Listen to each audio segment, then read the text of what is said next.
2000ला 17मध्ये जी सत्ता गेली मुळात ते अपेक्षित नव्हतं.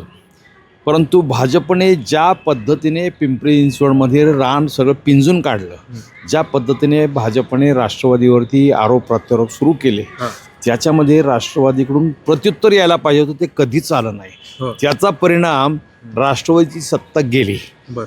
नंतरच्या काळामध्ये 2017 पासून तर 22पर्यंत इथे भाजप निर्विवादपणे भाजपने कारभार केला, हजारो कोटीची कामं केली. भाजपने इथं खऱ्या अर्थाने सत्ता गाजवली या शहरामध्ये. परंतु त्या बाबतीमध्ये काउंटर करून करायला पाहिजे होतं तर अजित पवारांच्या राष्ट्रवादीने. प्रत्यक्षात अजित पवारांच्या राष्ट्रवादीने भाजपला कुठेही टोकलं नाही, रोखलं नाही. त्याचा परिणाम भाजप सुसाट आहे.